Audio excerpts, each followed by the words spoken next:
Hello बच्चों, आप लोगों का बहुत बहुत वेलकम है हमारे इस YouTube प्लेटफॉर्म एम क्लासेस पर। आज की अपनी क्लास में आप लोगों को जो टॉपिक सबसे ज्यादा पसंद है उस पर बात करेंगे, वो है एलिमिनेशन मेथड। एलिमिनेशन मेथड का इस्तेमाल हम लोग तब करते हैं जब हमें दो इक्वेशन की मदद से दो वेरिएबल्स फाइंड करने होते हैं। इसके लिए हमने पिछली क्लास में सब्स्टिट्यूशन मेथड का इस्तेमाल देखा था, लेकिन बच्चों को पता नहीं क्यों एलिमिनेशन मेथड बहुत पसंद आता है। सभी बच्चे इसी मेथड का इस्तेमाल बार बार करते हैं चीजों की वैल्यूज फाइंड करने के लिए। तो आज की क्लास में मैं आपको तीन केसेस सिखाऊंगा। इन तीन केसेस में हम लोग ये सीखेंगे कि क्या क्या सिचुएशन हमें फेस करनी पड़ सकती है। आमतौर पर बच्चे नॉर्मल तरीके से एलिमिनेशन मेथड सीख लेते हैं, लेकिन कुछ पॉइंट पर जाकर वो फंस जाते हैं, जैसे कि अंडर रूट वाली प्रॉब्लम्स को एलिमिनेशन मेथड की मदद से सॉल्व करना। ये एक टाइप हो सकती है जिसको हम सॉल्व करना आज की अपनी इस क्लास में सीखेंगे। इसी के साथ मैं आपको सिखाऊंगा तीन ऐसे केसेस, तीन ऐसी सिचुएशंस जो आप लोगों को फेस करनी पड़ेगी जब आप एलिमिनेशन मेथड का यूज करेंगे सॉल्व करने के लिए। क्या वो तीन केसेस हो सकते हैं? तो आइए बिना टाइम वेस्ट करते हुए शुरू करते हैं आज के अपने पहले केस के साथ। पहला केस मैंने बिल्कुल ही बेसिक केस लिया आपके सामने। बेसिक केस लेने से पहले, सॉल्व कराने से पहले कॉन्सेप्ट की तो बात कर लें, क्योंकि मैथ्स में बिना कॉन्सेप्ट के कुछ भी चीजें काम नहीं करती हैं। तो देखिए जरा, मेथड का नाम है एलिमिनेशन मेथड। एलिमिनेशन का मतलब क्या होता है? एलिमिनेशन का सिंपल भाषा में कहा जाए तो किसी चीज को डिलीट कर देना, एलिमिनेट कर देना। तो यही काम हम एलिमिनेशन मेथड में करते हैं। हमारे पास टोटल दो वेरिएबल होते हैं। इन दो वेरिएबल्स में से मैं एक वेरिएबल को एलिमिनेट कर कर दूसरे वेरिएबल की वैल्यू निकाल लेता हूं। अब एलिमिनेट करने के लिए मैथ्स में हमेशा दो बातों का ध्यान रखना है कि अगर आप किसी भी चीज को एलिमिनेट करना चाहते हैं तो वहां पर जो वेरिएबल है जिसे आप एलिमिनेट करना चाहते हैं, इस वेरिएबल की जो वैल्यू है वो सेम होनी चाहिए। अरे जब दो चीजें सेम होंगी तभी तो आप उसे एलिमिनेट कर पाओगे। तो इसलिए ये बात हमेशा याद रखनी है कि एलिमिनेशन मेथड के अंदर जिस भी वेरिएबल को एलिमिनेट करना है उसकी वैल्यू सेम होनी चाहिए। और दूसरी मोस्ट इंपॉर्टेंट बात यह है कि जब आप एलिमिनेशन मेथड का इस्तेमाल करें तो आप जिसको भी एलिमिनेट कर रहे हैं उसके साइन हमेशा अपोजिट होने चाहिए। मतलब अगर एक प्लस है तो दूसरा माइनस होना चाहिए, अगर एक माइनस है तो दूसरा प्लस होना चाहिए। यानी कि हमें जो साइन चाहिए होता है, साइन चाहिए होता है, ये साइन कैसे चाहिए होता है? अपोजिट चाहिए होता है, अपोजिट। तो यानी कि एलिमिनेशन मेथड लगाते टाइम मैं हमेशा दो बातों पर फोकस रखूंगा। पहली बात वेरिएबल का सेम होना, दूसरी बात साइन का अपोजिट होना। अब आइए जरा इस बात को क्वेश्चन के जरिए समझते हैं, क्योंकि मैथ्स में क्वेश्चन करने से ही बातें और अच्छे से समझ में आती है। हमारे सामने एक क्वेश्चन है, यह है केस वन। केस वन वो होता है जब बच्चे एक ऐसी सिचुएशन को फेस करते हैं जहां पर उन्हें ज्यादा मेहनत करने की जरूरत होती नहीं। मतलब जहां पर वेरिएबल पहले से ही सेम दे रखे होते हैं और साइन पहले से ही अपोजिट दे रखे होते हैं, तो उनका सिर्फ थोड़ा सा रोल होता है बच्चों का कि वो फटाफट से एलिमिनेट कर आंसर निकाल सके। आइए सिखाता हूं कैसे करना होता है ये काम आप लोगों को। हमारी पहली equation x plus y is equals to 10 है और दूसरी equation x minus y is equals to 2 है। तो यहां पर आप देख पा रहे हैं कि आपका जो वेरिएबल है y वो सेम है, मतलब दोनों जगह पर y है। वैसे तो x भी सेम है, लेकिन y पर मेरा फोकस इसलिए है कि मुझे वेरिएबल सेम मिल रहा है और ध्यान से देखेंगे तो इन दोनों के साइन अपोजिट है। एक पॉजिटिव है, एक नेगेटिव है। यही तो मुझे चाहिए था। तो इससे होगा क्या? y से y कैंसिल आउट हो गया, x में x को जोड़ा 2x हो गया, 10 में 2 को ऐड करा 12 हो गया। भैया 2 1 जा 2 6 जा, x की मेरी वैल्यू 6 आ गई। इतना आसान, कुछ नहीं करना, पहले से ही वेरिएबल सेम साइन अपोजिट। अब x 6 आ गया। इस 6 को चाहे तो आप इक्वेशन नंबर 1 में रख दीजिए, चाहे इक्वेशन नंबर 2 में रख दीजिए, जहां आपका दिल चाहे वहां रखिए, आपका आंसर आ जाएगा। तो भाई मैं पुट कर देता हूं x equal to 6 in equation first. हमारी फर्स्ट इक्वेशन है x plus y is equal to 10, जिसमें x हमारा 6 है, y हमें कैलकुलेट करना है। तो y 10 माइनस 6, मतलब हमारी y की वैल्यू कितनी आ गई? 4 निकल कर आ जाएगी। देखिए कितना आसान था, इसमें कुछ भी मुश्किल नहीं थी। मैं हर बात को समझाने के लिए एक एग्जाम्पल का कभी सहारा नहीं लेता, कम से कम एक से ज्यादा एग्जाम्पल से आपको बात समझ में आती है।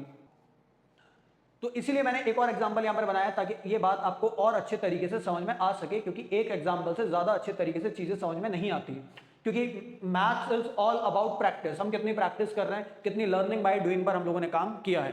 देखिए फिर से मैंने एक एग्जांपल बनाया और इस बार इस एग्जांपल के अंदर अगर आप ध्यान से देखेंगे तो वेरिएबल सेम है 2x और 2x, और साइन क्या है? साइन अपोजिट है, एक पॉजिटिव है एक नेगेटिव है। तो मेरा काम बस इतना है कि एलिमिनेट कर मैं अपने आंसर को निकाल दूं। तो देखिए जरा, 2x plus 3y is equal to 13 और सेकंड है minus 2x is plus 5y is equal to 11। तो आपको साफ साफ नजर आ रहा है कि सर प्लस का 2x प्लस का 2x मतलब मेरा वेरिएबल सेम, ये वैल्यू प्लस की ये वैल्यू माइनस की, मतलब मेरे साइन अपोजिट। तो ये हो गया एलिमिनेट।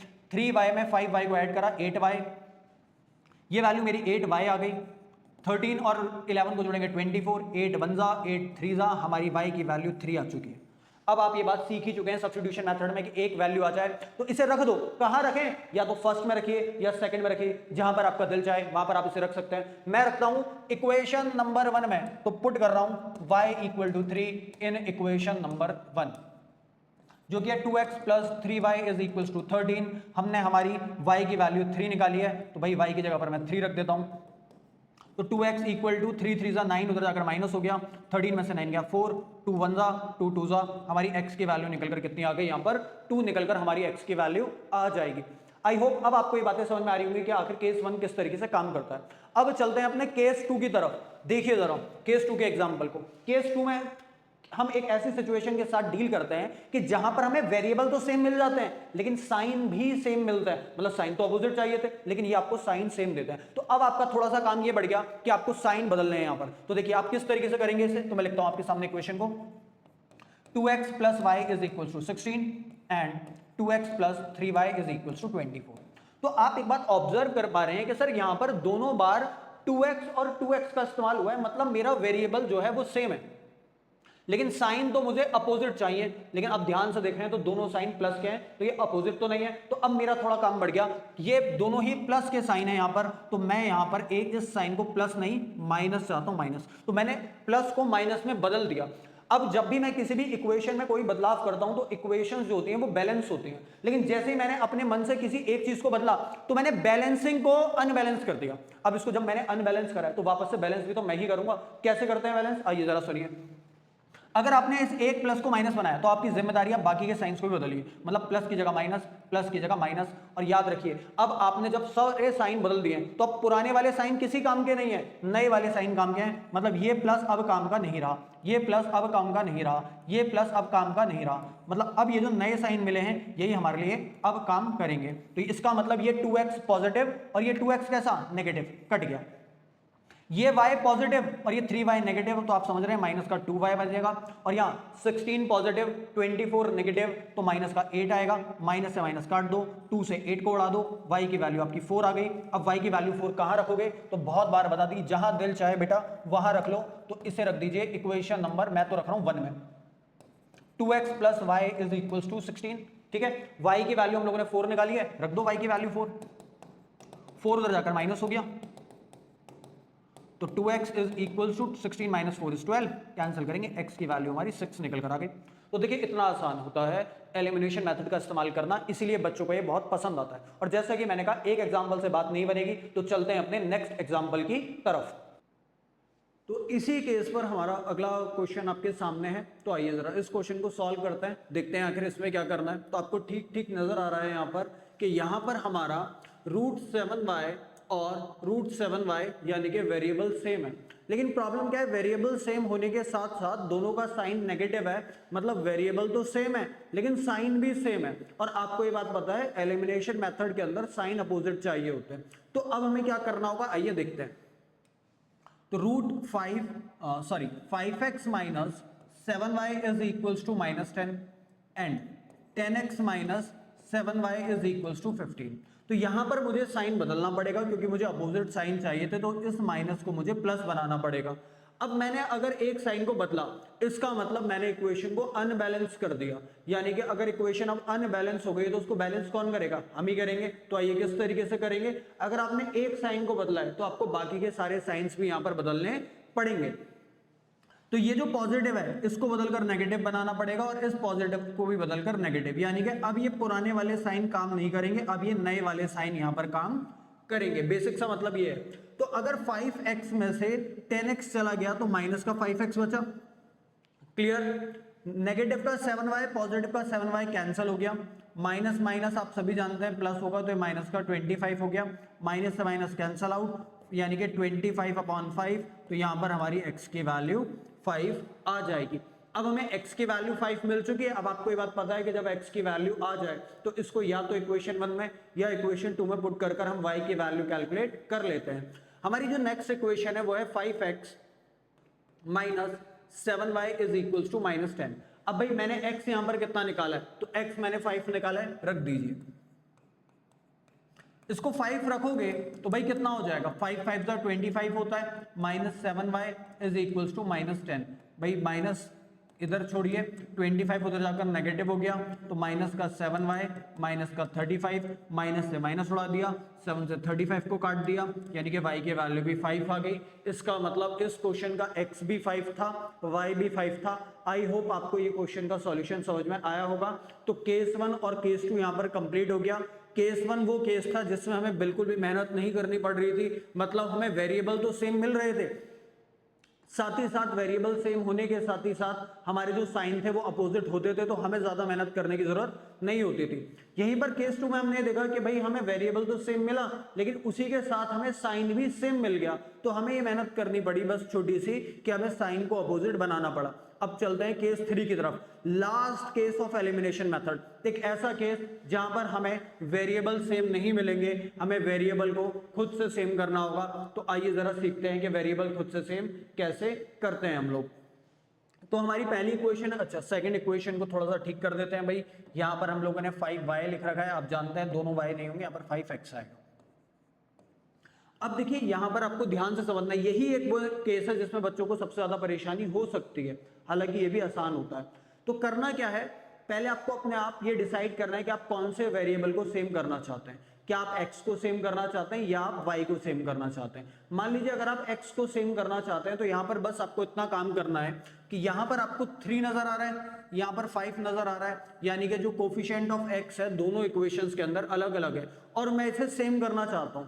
तो आपको एक ऐसा नंबर सोचना पड़ेगा जो 3 और 5 दोनों के टेबल में आता हो, यानी कि 3 और 5 का एलसीएम सोचना पड़ेगा जो कि 15 होता है।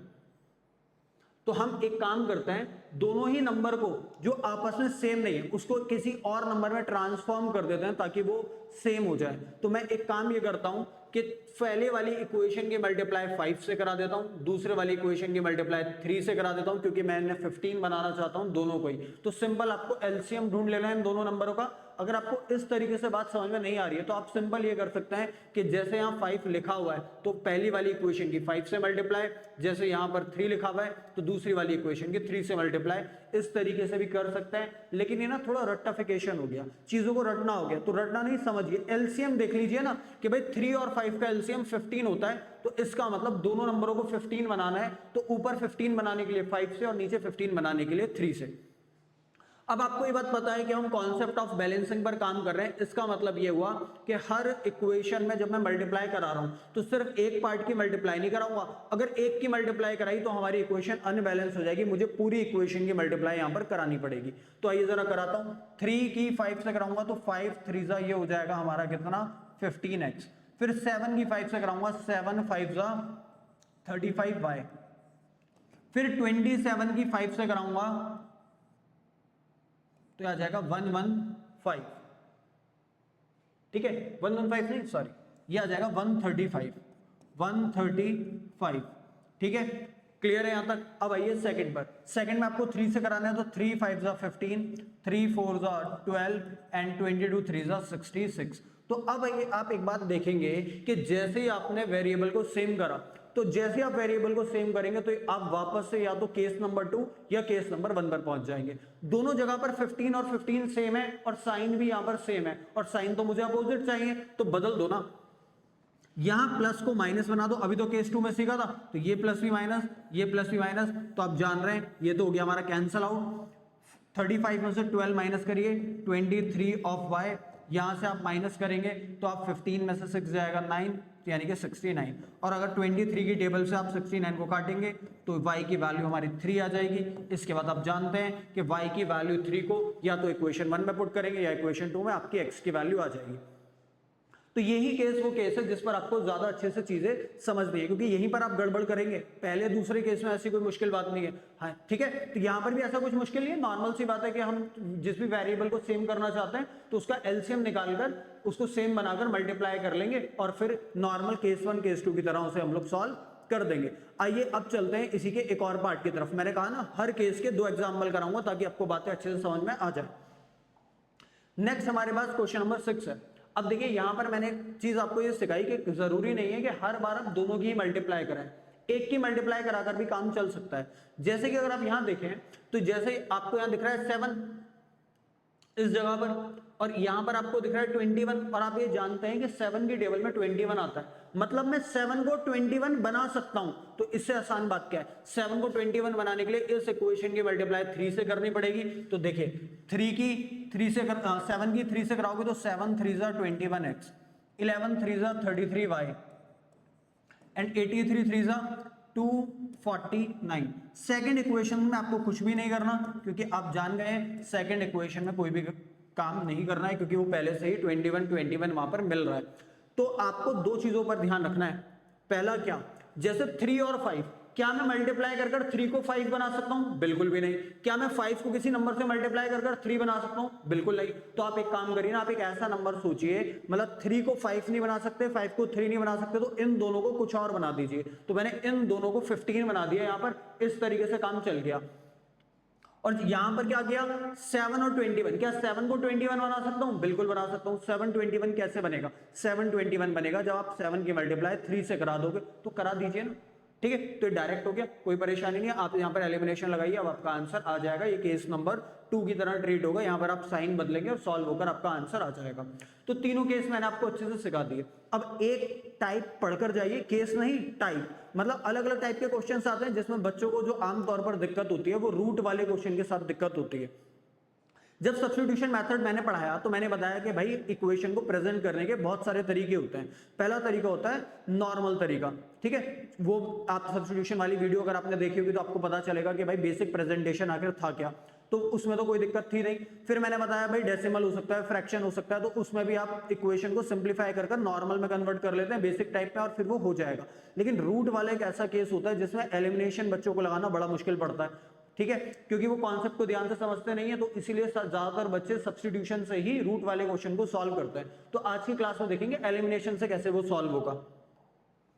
तो दो एग्जांपल है इसके, इन दोनों को डिटेल में समझते हैं। आइए करना क्या है, तो देखिए सबसे पहला काम क्या है कि हम लोगों को वही काम करना है कि वेरिएबल का सेम होना। मैं हमेशा एलिमिनेशन में दो बातों को ध्यान रखता हूं। पहली बात क्या, कि मेरा वेरिएबल कैसा होना चाहिए, सेम, और मेरे साइन कैसे होने चाहिए, साइन होने चाहिए अपोजिट। तो क्या वेरिएबल सेम है? तो बिल्कुल भी नहीं। सेम बनाते हैं, किसको सेम बनाओगे? जिसको आपका दिल चाह रहा है। आप x को सेम बना लो या y को सेम बना लो। अगर मैं x की वैल्यू को सेम बनाना चाहता हूं तो मुझे क्या करना होगा? तो मैंने अभी तो सिखाया था, आप यहां पर इस वैल्यू से मल्टीप्लाई करा दीजिए √5, और इक्वेशन 2 में आप इस वैल्यू से मल्टीप्लाई करा दीजिए √3। अच्छा, क्या सिर्फ एक को कराना है? नहीं, कॉन्सेप्ट ऑफ बैलेंसिंग सबको कराना है। ये बच्चे बहुत गलती करते हैं, एक को करा देंगे, दो को करा देंगे। नहीं बेटा, सबको कराना है ना, ये बात याद रखनी है। आइए कराते हैं। √3 की √5 से कराऊंगा तो √15 ऑफ x, √7 की √5 से कराऊंगा तो √35 of y is equals to 0 की √5 से कराऊंगा 0। आई होप यहां पर कोई दिक्कत नहीं होगी बच्चों। फिर √5 की यहां √3 से कराओगे तो √15 ऑफ x, √11 की √3 से कराओगे तो √33 of y is equals to 0।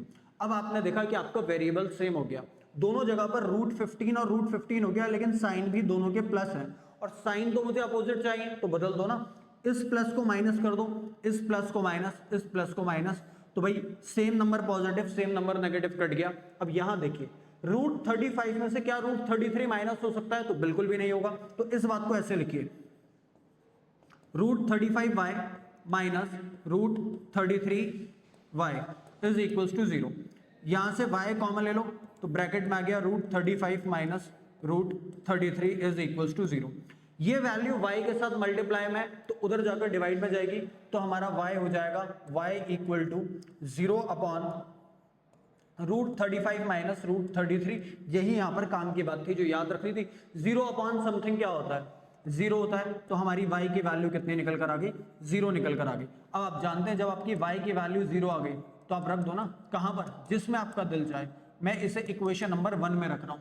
Equation number 1 क्या है? √3x plus √7y is equals to 0। तो जहां पर y का जिक्र है वहां पर आप 0 रख दीजिए।